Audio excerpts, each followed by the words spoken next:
Satrio Piningit dan pahlawan. Kesatria dan pahlawan adalah dua pilar dunia yang sangat kokoh.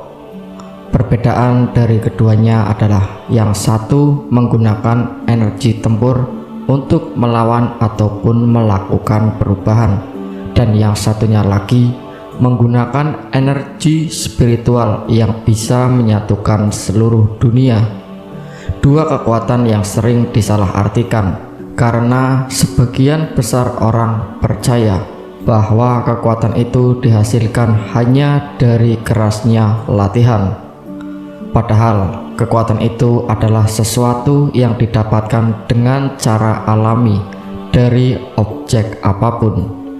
Memang tetap ada usaha, namun hal itu perlu dicermati dan dipahami terlebih dahulu, karena ada banyak cara dan levelnya. Dan ketenangan diri adalah hal yang utama. Lalu dengan bisa menyerap kondensasi ataupun perubahan wujud dan melepaskan, maka seseorang akan dapat menggunakan kekuatan tersembunyi itu dengan caranya sendiri. Dan ketika ia telah berhasil dalam setiap latihannya, ia pun dapat terhubung dengan semesta, satu kekuatan dan energi yang tiada batasnya, sehingga dapat terus diolah dan ditingkatkan. Dan inilah yang dikatakan dengan berlatih menjadi satu dengan alam. Belajar mengalir dengan situasi dan menghadapinya dengan harmonis. Sebaliknya, jika tetap bersikukuh mengendalikannya untuk menerapkan apa yang diinginkan saja dan mengganggu keharmonisan alami, kegagalan dan kekacauan pun akan didapatkan. Bahkan tidak hanya itu, karena akan berdampak buruk pula bagi dirinya sendiri dan siapapun di sekitarnya, baik nyata maupun goib. Makanya latihan itu lahiriah dan batiniah harus dilakukan dengan tekun, sementara kemajuannya dicapai sedikit demi sedikit. Siapapun tak seharusnya bergantung hanya kepada bakatnya saja. Dia tetap membutuhkan kesabaran, dedikasi, konsentrasi, kehati-hatian, dan kemauan yang kuat untuk berhasil. Sedangkan ketika berhasil, tidak lantas berbangga diri ataupun merasa paling mulia, karena memang sebaiknya harus selalu andap asor ataupun rendah hati dan tunduk kepada Dia yang Maha Kuasa. Ia pun sangat perlu untuk sering mengintrospeksi diri atau muhasabah, untuk bisa mengetahui kekurangan dan kesalahan apa yang ada dalam dirinya agar bisa diperbaiki. Tanpa hal itu, maka apa yang didapatkan nantinya tidak akan maksimal, bahkan bisa saja justru menyesatkan dan menimbulkan bencana bagi kehidupan. Sehingga memang tak sedikit yang terlalu kesepian di dunia ini. Mereka sangat membutuhkan cahaya untuk menerangi jalannya.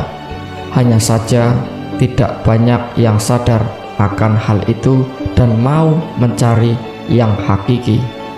Mereka semakin tersesat arah dan perlahan-lahan kehilangan jati dirinya. Akibatnya, dari sejak dilahirkan hanya bisa mengikuti arus dunia ini, meskipun itu salah. Tak ada kebebasan untuk memilih yang terbaik dalam hidupnya, karena hati dan pikirannya sudah terikat.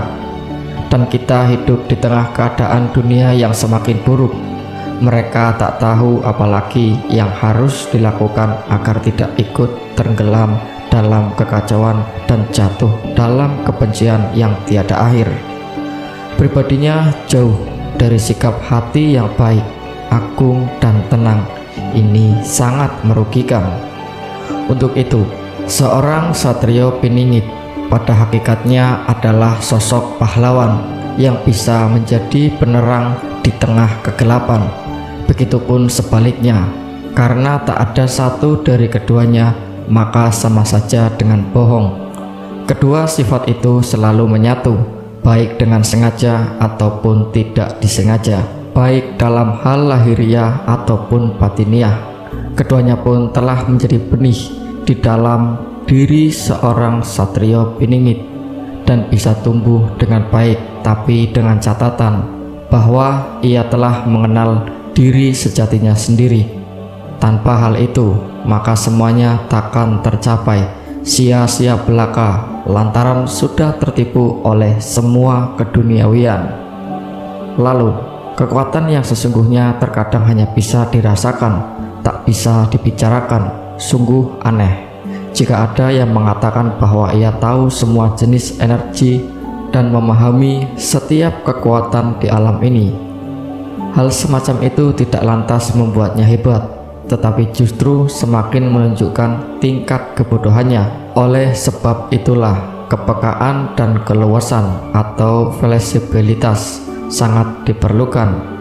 Begitu pula dengan kesadaran dan kewaspadaan harus terus demi menjaga hati, pikiran agar tidak terjerumus dalam kesesatan yang konyol, yang jelas merugikan. Dan perlu disadari bahwa yang lebih utama itu bukanlah kekuatan, melainkan kehendak yang kuat untuk bisa menantang batasan, melampaui batasan, dan sikap yang pantang menyerah. Namun, hal itu bisa diraih tidak hanya dengan latihan yang sulit, melainkan juga dengan kondisi hati yang selalu tenang dan pikiran yang tetap bersih. Rasa syukur atau syakur, rendah hati atau tawadhu, dan berserah diri atau tawakal yang tiada henti juga sangat diperlukan. Dengan begitu, peningkatan kemampuan diri bisa terjadi bahkan tanpa disadari. Berbagai energi dan kekuatan alam pun akan masuk ke dalam jiwa dengan cepat dan sangat banyak, suatu hal yang menguntungkan karena akan membuka jalan pencerahan. Menenangkan diri adalah dasar dari semua latihan kekuatan, sementara melepaskan segala ikatan merupakan puncaknya. Apa yang disebut dengan semangat dalam usaha adalah cara untuk bisa lebih fokus dengan apa yang diharapkan. Hilangkanlah berbagai belenggu diri dan pilihlah jalan yang sesuai dengan kecenderungan hatimu.